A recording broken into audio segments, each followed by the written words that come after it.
Hello and welcome to We Turned Out Okay. This is the show where we are always working to help you change your child's behavior from bad to good, feel happy inside, truly enjoy family time, and not tread the conventional path, but instead the one that works for you. And I am thrilled today. I am here with the most returning champion of We Turned Out Okay, at least so far, Janine Halloran. This is your, I believe, your sixth time on the show, which is just so cool. And I'm going to link to a couple of the past ones. You were here for our episode 300 extravaganza with my friend Trisha Tommaso, and episode 324 was in the pandemic. You were part of OKCon 2020. And we talked about like why your child might be behaving differently than prior to the pandemic. And I think those are ones that you listening and watching are going to absolutely love. Anyway, Janine Halloran, the author of several best-selling books, Coping Skills for Kids, Coping Skills for Teens. Janine has a couple of amazing websites with tons and tons of resources. She has had, maybe we will get to hear a little bit more about the podcast, whether it's on hiatus or back or whatever. Welcome. I'm so glad you're here with us today. I'm so glad to be here. I cannot believe it's been that many times, but it's just so much fun. Yeah. Yeah. So just to kind of show or bring people a little bit, behind the scenes, we have just spent an hour and 20 minutes just having a wonderful gab fest, just talking and hanging out together on Zoom, because that's what we can do right now. And we thought, hey, you know what? We should probably record. Maybe we should do that. That would be great. Let's bring a podcast in here. And I'm thrilled because this particular episode is part of our ADD ADHD series. And I tried to say, so a few weeks ago, or maybe even a little bit longer than a few weeks ago, a few episodes ago, Holly Peretz was my guest. That was episode 361. She's an occupational therapist, a pediatric occupational therapist. And in somewhere in the middle of that interview, I say something like, this is definitely not going to be the first one in my series. Guess what? It was the first one. It's just how it worked out.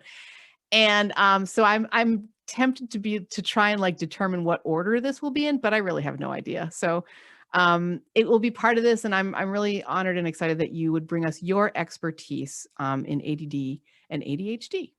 Well, thank you. I'm glad to be here, glad to help, glad to talk about it. It's one of those things. I see kids who are diagnosed with ADHD. I've seen parents get diagnosed with ADHD, and it's just something that, working as a school counselor, I ran into a fair amount. So yeah. So you are a licensed mental health counselor, but for a period of years, you worked in a school system, right? Yes, I did. I worked in several school systems, sort of like most restrictive. So like a substantially separate school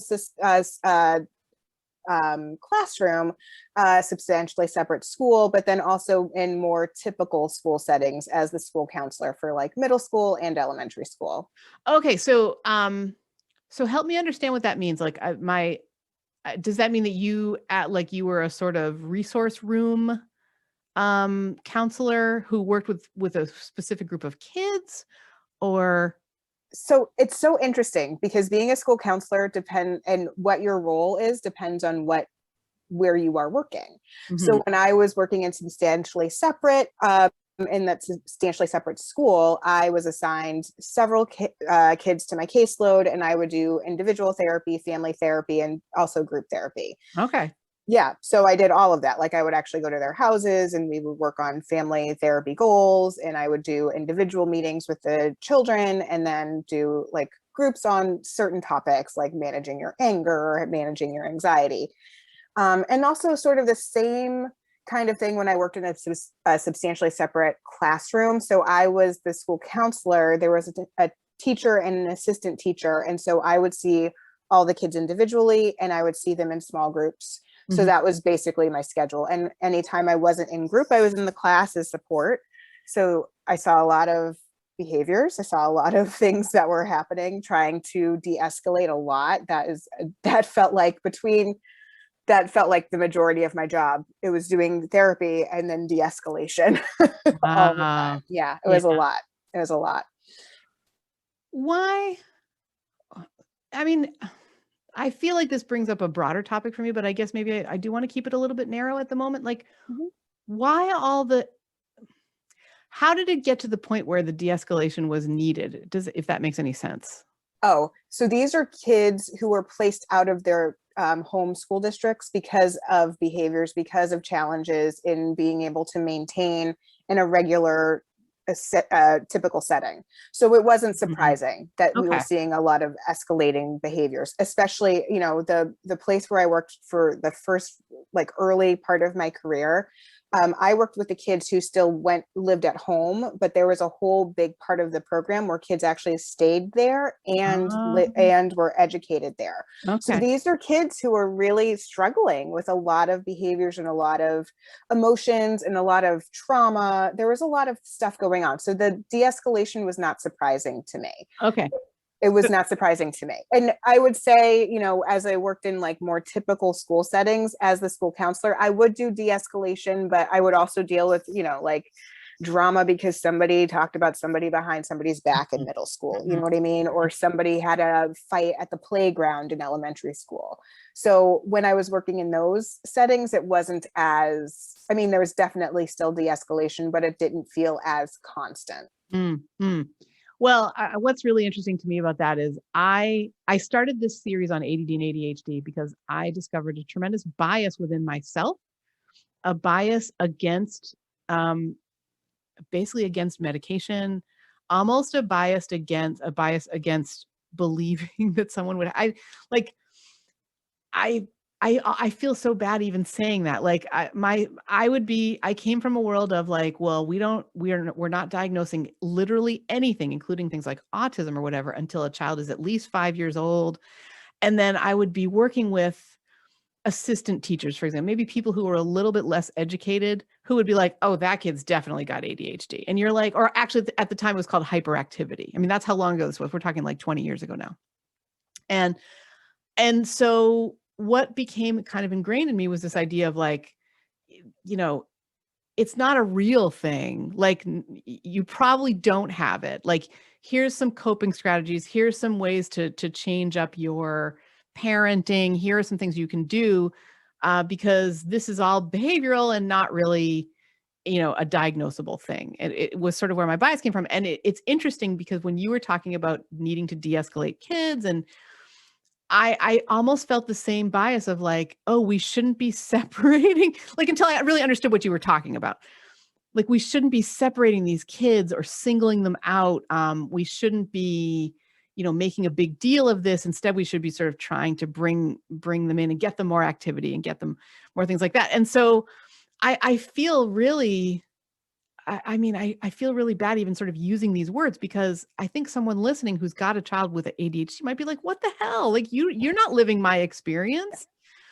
And so I really wanted to share about that early on in the conversation because I want everybody to know I'm working really hard to recognize this bias. I think it's like any bias where I can now say, "Oh, I'm doing it." Like this is where I've got to stop doing this.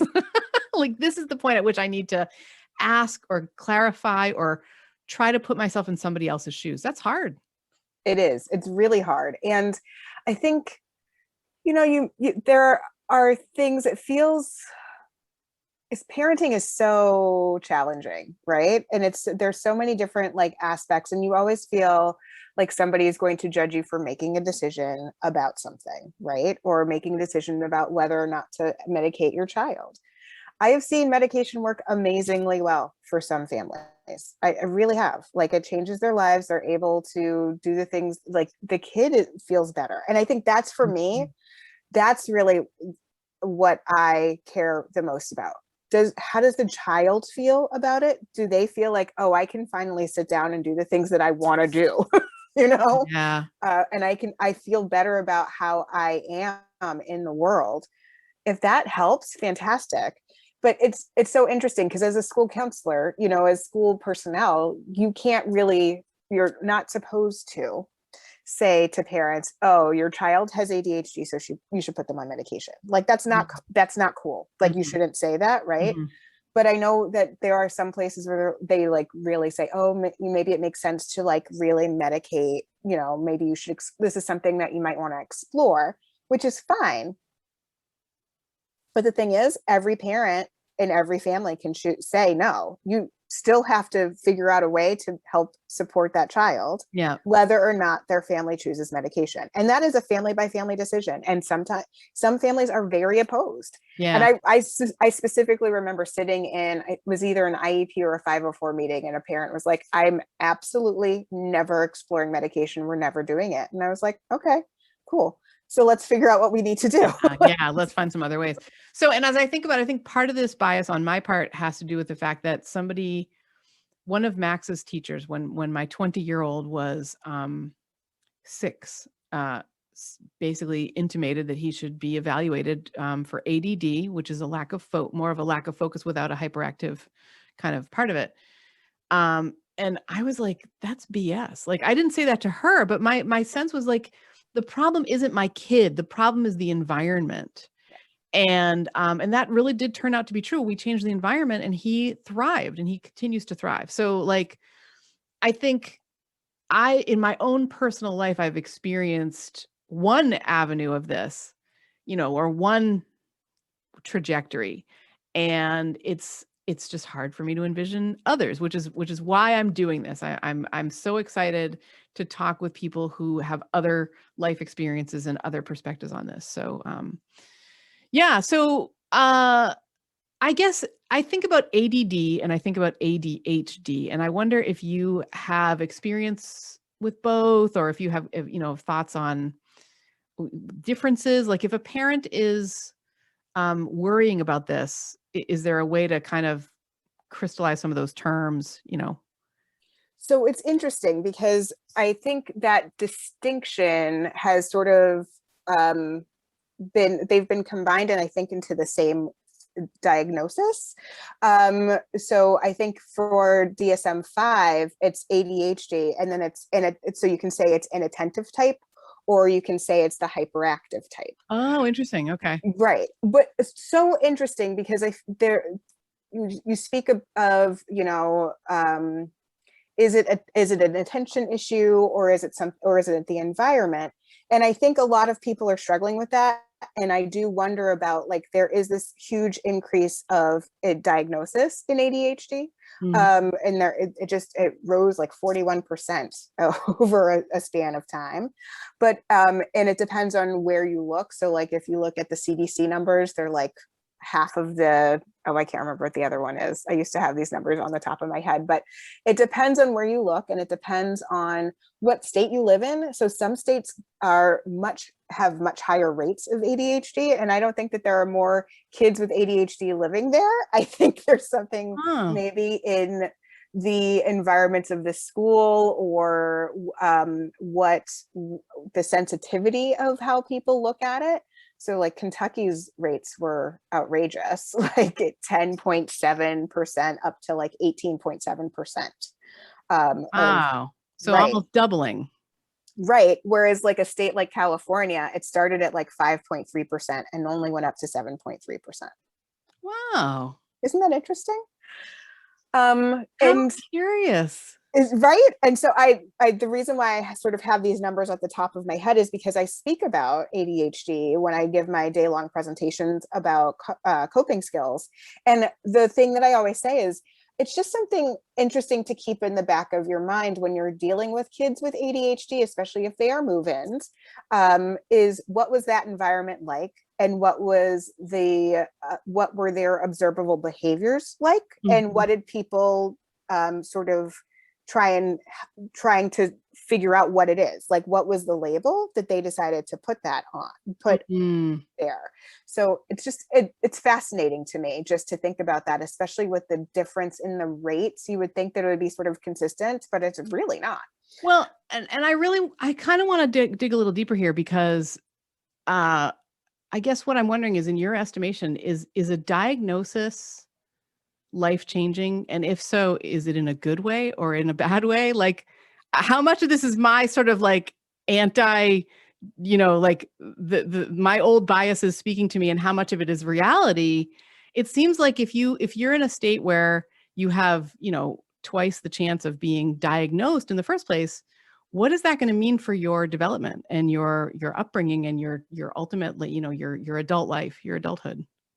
Well, I guess it depends on how you look at the diagnosis. Are you looking at it as a something debilitating, or are you looking at it from both sides of the coin? Like, I've had parents, and I actually have explained it to ADHD to kids as like kind of a superpower.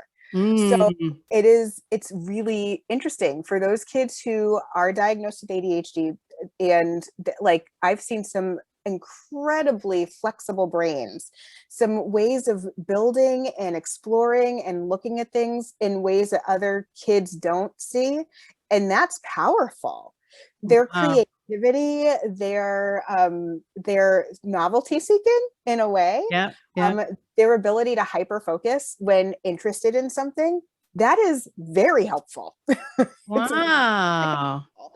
And so I don't look at it as necessarily something that it's a diagnosis and I'll never get over it, and I'm always going to be stuck with it. Like, no, well, they're like, we all have stuff, and you knowing about who you are and understanding who you are and what are your strengths and what are the things you want to work on, and recognizing how that gives you a different lens than other people around you and how that's powerful for you. So I am immediately put in the way of thinking about Percy Jackson and the Olympians.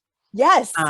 Yeah. So when my 20-year-old was maybe 10, maybe he was a little younger than 10. I think it's probably been 12 or 14 years since Rick Riordan started writing these books. He started his own son was dyslexic and had ADHD and was feeling bad about that, like that he was a bad person or that, he was stupid or something like that. And Rick Riordan would put him to sleep at night. He was an English teacher. And so he would put him to sleep at night with stories about the Greek gods and demigods. And when he ran out of those, he started making them up. And he gave Percy Jackson, his main character, these attributes of being dyslexic, being having attention deficit hyperactivity disorder. And he did it purposely because, like, if you're a warrior, you need ADHD. If you are dyslexic, it's because your brain as a demigod is hardwired to read Greek, not any other language. And like I think he started off wanting to make his son feel better, but it's become this incredible phenomenon. Notwithstanding, don't watch the movie. The movie is not like, read the books, people, because they're awesome. And I can see you nodding, Janine. Yeah. Yeah, because my both of my kids love Rick Riordan. Like, my daughter has an entire shelf of Rick Riordan. So I've read and listened to all of the books. Yeah. So, and I think I love, when I first listened, I had no idea when I was first listening to Percy Jackson that he did that, but I thought it was brilliant. I thought it was brilliant. And there's another kid author who also talks about being distracted. Oh, who wrote Captain Underpants? Dave Pilkey. And he talks about, like, he would always be doing these cartoons, and people would say, you're like, a teacher said, you're always so distracted, you're never gonna be able to do a job or whatever. And now he writes Captain Underpants for a living. Yeah. So. Yeah. Very successfully. Yeah. And I mean, I can remember with my kids, I can remember reading, they used to love, I think it was called Flip-O-Rama, where you'd flip a page back and forth and it would be like action happening in the books and stuff like that. So just to be mindful, some people may have heard this. Dave Pilkey has, I feel like he's been proactive in this. I can't remember 100%, but he's been accused of writing racist things or writing things that are not. And I hope it comes from ignorance and a sort of not checking your own privilege, rather than like, I don't want to think of Dave Pilkey as someone who's a jerk. as Jocelyn Jackson, an author who's been on my show, would call a known jackass. I don't want to think of Dave Pilkey as a known jackass, because I don't think he is.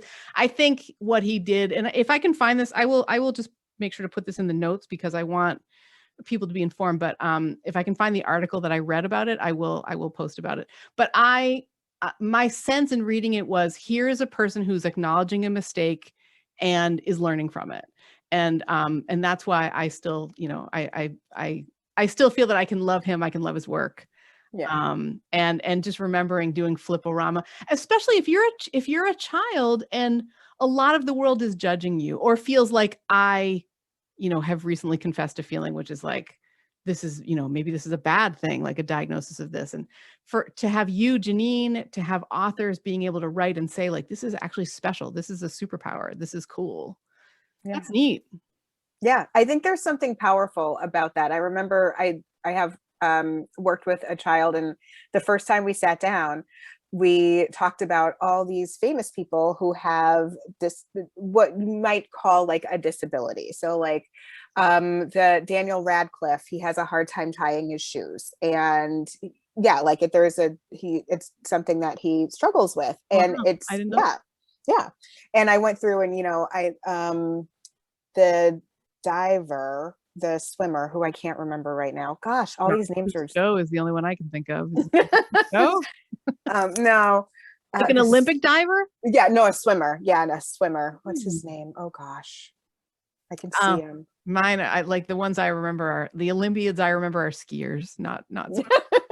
But he talks about struggling with anxiety and struggling with ADHD, and he was actually in the movie. He was featured in the movie Angst, which is all about anxiety, and being able to acknowledge, like, yes, you can have these struggles, but it doesn't mean that you can't be successful, and it doesn't mean that those aren't things that you can harness for good and use those things for good. I even say, like, to my clients with anxiety, you are very aware and more aware of dangers around you than other people are. And so you're going to be more careful than maybe other people are. And that's true, or, one of my clients who had anxiety, who was at the beginning of COVID last year, she's like, this is what I feel every day. Now everybody knows what it feels like. Yes. I completely understand that feeling of, like, oh, welcome to the club, people, kind of a thing. Yep. Maybe this is too basic of a question for this point in our conversation, but I hope not.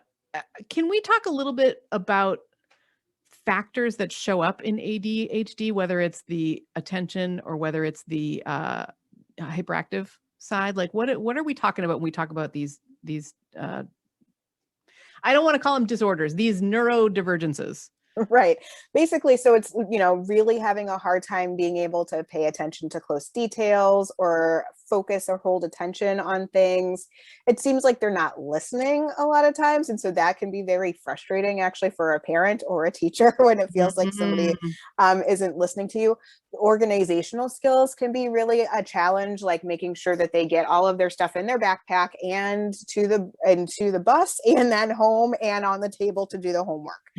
That can be a really big challenge. Or writing the assignments down, making sure that they're writing down all of the important details. Sometimes those get missed. And, like losing things all the time, misplacing things, distractible. And then the other piece of it, the hyperactivity piece, is like a lot of movement.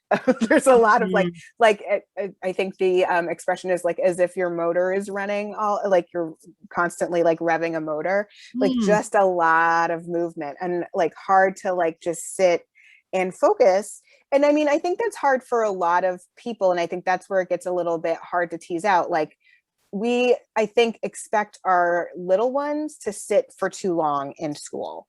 And so it can look like they're not paying attention, like they're easily distracted, like they might be hyperactive, but maybe they just need to move instead of sitting for an hour, because that's really hard to do. It's hard for a 6-year-old to sit for an hour and listen and actually do everything that they're supposed to do. Their bodies aren't meant to do that. Their bodies aren't meant to do that. And so I think that's where I think it gets a little bit tricky, is how do you tease out, is it the way that school is structured, or is it something that's going on for a child? And I think when you think about them throughout their day, if you are seeing that, those like hyperactivity, distraction, lots of highly disorganized, if you're seeing that everywhere, that's one thing. If you're only seeing it in one environment, then that's another thing that we might need to be thinking a little bit differently about. So it really is, thinking about what, where is it popping up? Where is it showing up? And if we change a little bit of the environment, if we change something, does that mitigate it, or does that make it worse or make it better? Or, it's so interesting. Both you and Holly Peretz, and I will link to hers in the notes as well. That's going to be 361. Have talked about how like you've got to see this in more than one environment. Yes. It can't just be one environment. That really resonated with me, because like, what does that say about the environment? And I think that's why I developed this bias, because as a teacher, there's something I can do to help everyone, no matter what, neurodiversity they have. Like there's something that we can do to make everyone feel more comfortable, to make everyone feel more of a part of the community, to make the classroom, like I remember learning a class that I took in classroom management as an undergrad, and I remember at the time I wanted everything to be really super lofty and like thoughtful. And here is a book with entire chapters outlining like, here's why you don't have a circle for kids to run around in your class. Like, here's why you have these staggered pieces of furniture, or why you do this way, because then you'll get a lot less kids, running around like in a way that doesn't feel conducive to learning or friendship or whatever. Like, we can do things that will help. And in that way we can help everyone. I think what we're talking about here is when things go over that, when there are, bigger challenges than reorganizing a classroom will mitigate.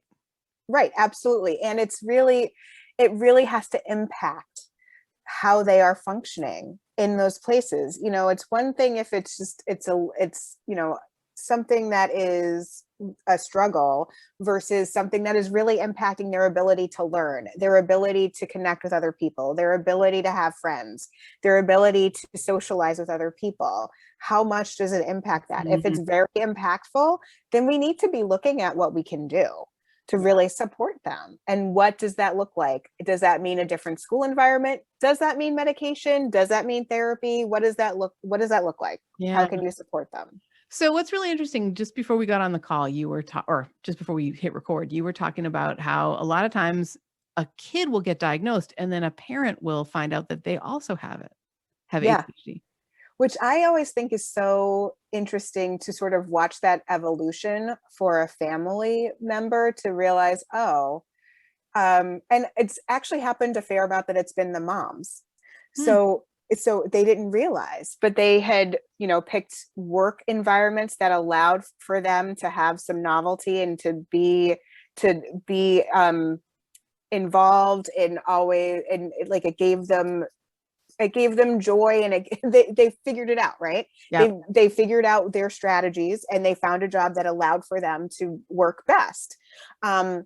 But I actually do remember a couple of times where the mom said, oh my gosh, and like I got on the medication and my life was so much different. Like I didn't know that other people did things like, and it made them feel less flaky. It made them feel less like they really had an understanding of what was going on for themselves, and it made them feel less bad about having a lot of things going on in your head all at the same time, and being unable to concentrate and being disorganized and all. Like there's an explanation for it. Yeah. It's not an excuse, it's an explanation. And so now that you have the explanation, how do you manage? And so I guess having the diagnosis and having that understanding of what the underlying issue is gives you a place to work from. Like then you have the baseline of okay, like where are your strengths? What are the things you want to work on? And where do you go from here? Mm-hmm. Mm-hmm. I love that. I think a lot of parents might be listening or watching, and like I often reference a woman that I still work with today. When we first started working together, she was Googling things like, is it ADHD or typical behavior? And so I think there might be parents listening who genuinely don't know if they should be seeking services, if like, or they may be feeling judged either way, like if they're seeking them or not. Like they may, sometimes our kids, everybody, right? Our kids' behavior can be such that we're like, oh my God, like actually we were just if I have time for a quick story, I was just remembering my 20-year-old when he was a toddler. I had him in we were in a restaurant with like all of my relatives, and I have a particular uncle whose kids are just different from mine. I mean, they're incredibly lovable. They're actually adults now, and I've always found them to be very, very lovable. I think as their parent, he was challenged with like, he would always say like, well, mine is the one who's, everybody else is like sitting up in the stroller, one of those multi strollers as they're being pushed along. Mine is the one with his head down through the leg part of the harness and just like, blah, whatever. So we're sitting in this restaurant, and I was just sharing this with Max, that I remember I was like, I thought he was whining or something. I was like, oh my God, I need to take you out of this restaurant. And I pull him out of the restaurant, and we walk around outside for a little while because it's not his fault. He's a toddler. And I bring him back in, and we sit down. And my uncle says to me, Karen, if my kids were behaving like that in a restaurant, we would reward them. I just like, people come at this from all different places on a spectrum, right? What if a parent is worried, if they're feeling judged, if they're just not sure, what could they do that would be helpful?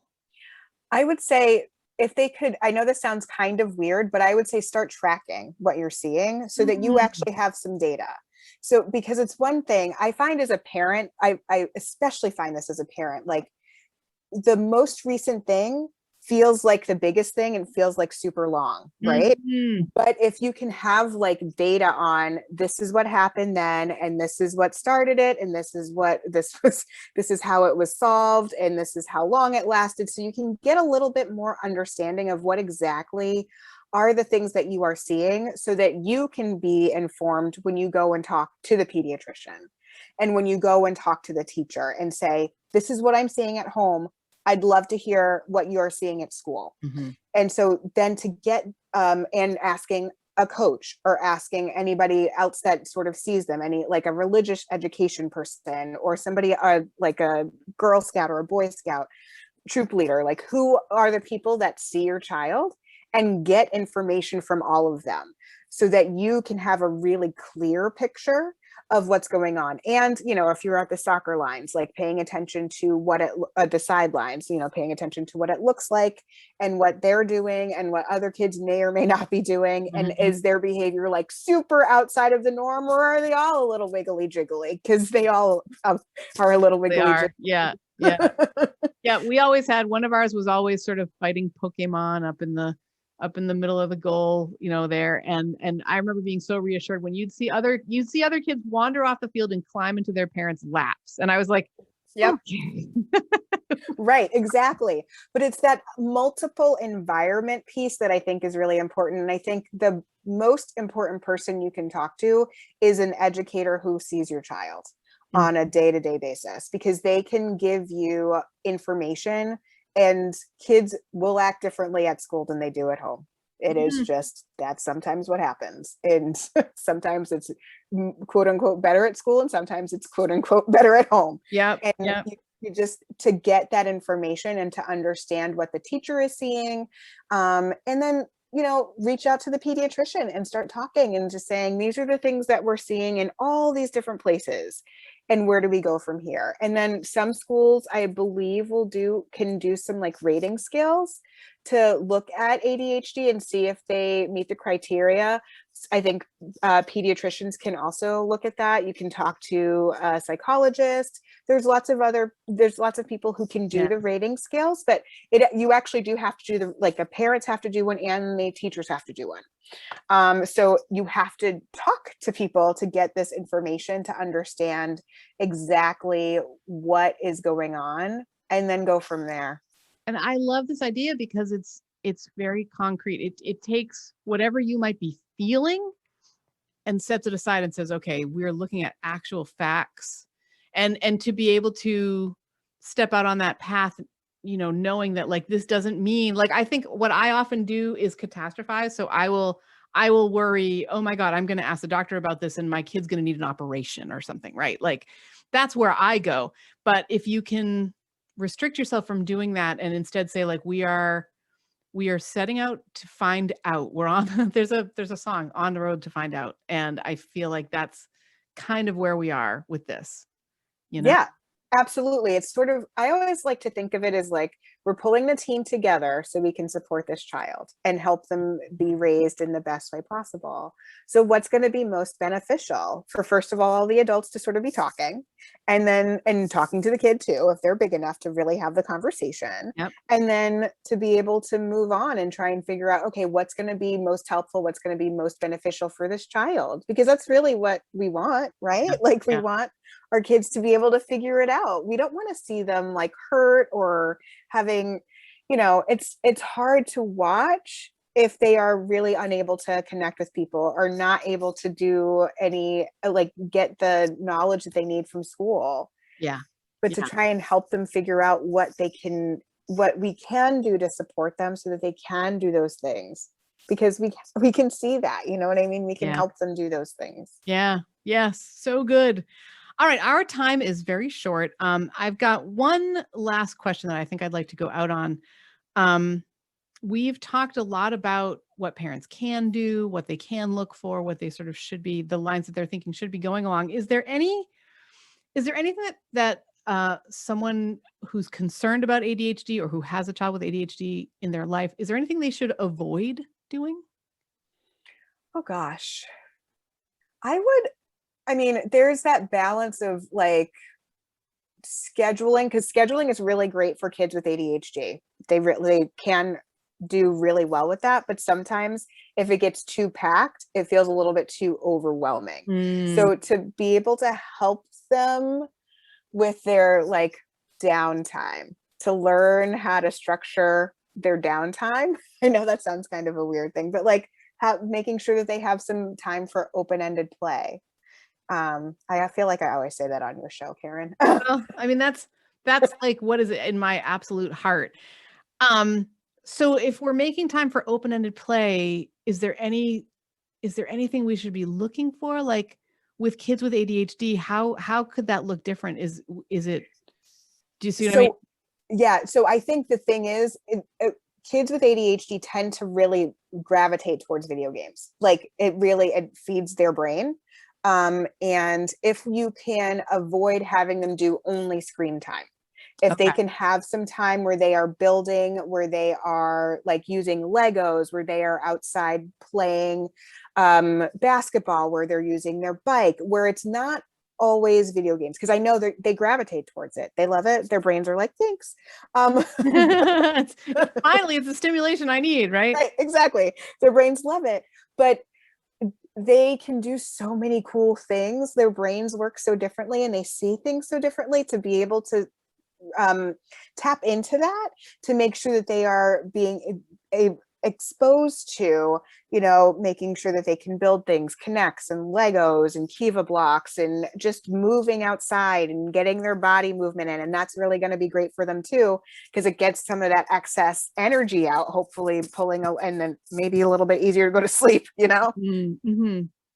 I love that. And it's something I maybe would have not thought of. But you're so right. We do always talk about open-ended play on this show.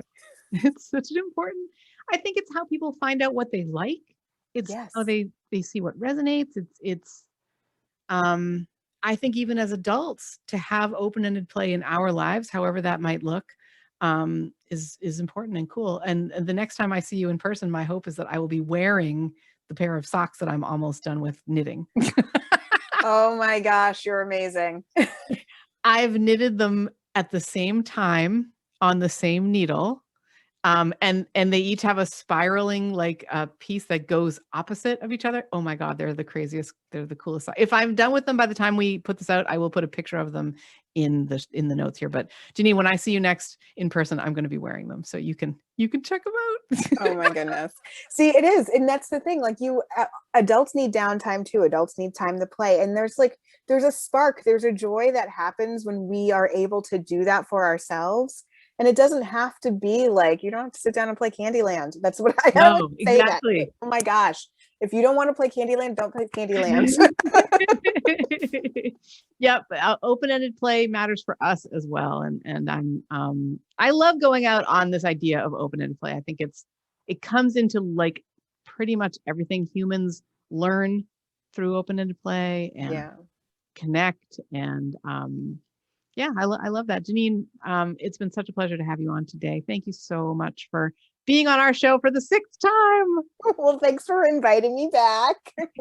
It was awesome. Everybody, you can find Janine. So Janine Halloran has a couple of websites. The one I'm going to cite today and link to is copingskillsforkids.com. It's all one word spelled just that way. But Janine, you were just talking before we hit record about a course that you are offering. So you have books for parents, and you also are incredibly helpful for educators and guidance counselors, right? Yep. And can you talk a little bit about this course? Because I think it's so fascinating that this is where your play is bringing you, your professional play is bringing you. It is. It really is bringing me this way. So I've been doing a lot of speaking, and one thing that has come up a lot is anxiety with teenagers, especially in the pandemic. So for professionals working with kids, therapists, counselors, school counselors, psychologists, I've created a course called Coping Skills for Anxiety for Teens, and it really is focused on like 25 of my favorite coping skills that teenagers can really benefit from and can use. And I really love being able to talk about it, because a lot of times it feels like we focus only on mindfulness, or we only focus on a couple of things. And sometimes teenagers will be like, mindfulness doesn't work, I don't want to do that. And with their and I get that, I understand. Yeah, so we all do different things differently. Exactly. Trying to help them figure out what are the things that work for me? What are the things that are some different ways that I can help manage my emotions, manage my anxiety? And I use the coping styles that I've talked about before. So it's distraction and relaxation, sensory, movement, and processing. And so I talk about coping skills in each of those styles for teenagers to hopefully help them figure out something that works for them, and making a plan for what works at home versus what works at school, because it's usually different. Yep. And I'm excited to be able to put it out there and make sure that I can share what I found to be helpful. And I share some funny client stories in the videos as well. So cool. And yeah. I love this. The website for that, if you're interested in looking at that, is courses.copingskillsforkids.com. And I will link to those in the show notes. I think a lot of parents who are listening are also educators. So wicked cool. It's kind of a 2-for-1. And I myself am like, is my teenager anxious? Are these things I ought to be looking at? Maybe. I mean, this is really cool it's good to know. I think it makes people feel just like with the ADHD. It makes you feel like you're not alone. It makes you feel like there's a reason for, like if you can understand the reason behind your behavior, it just makes it a lot easier to change that behavior, to really recognize it for what it is, to not feel judged. Yeah. Lots of good stuff. Yeah. All right. Well, again, thank you so much for being on our show today. It's a thrill to have you. Thank you so much for having me. Oh, it's so much fun. Always, every single time. Yay, yay, yay. And I have a special thanks before we are done to our producer, the man whose voices that you hear at the top of the show. He is amazing. He does not have ADD or ADHD, but he does know a lot of good coping skills to help me when I need help. He is the 23-time winner of the Husband of the Year Award, Benjamin Culp. And again, thank you so much for listening and watching, and we will see you next time.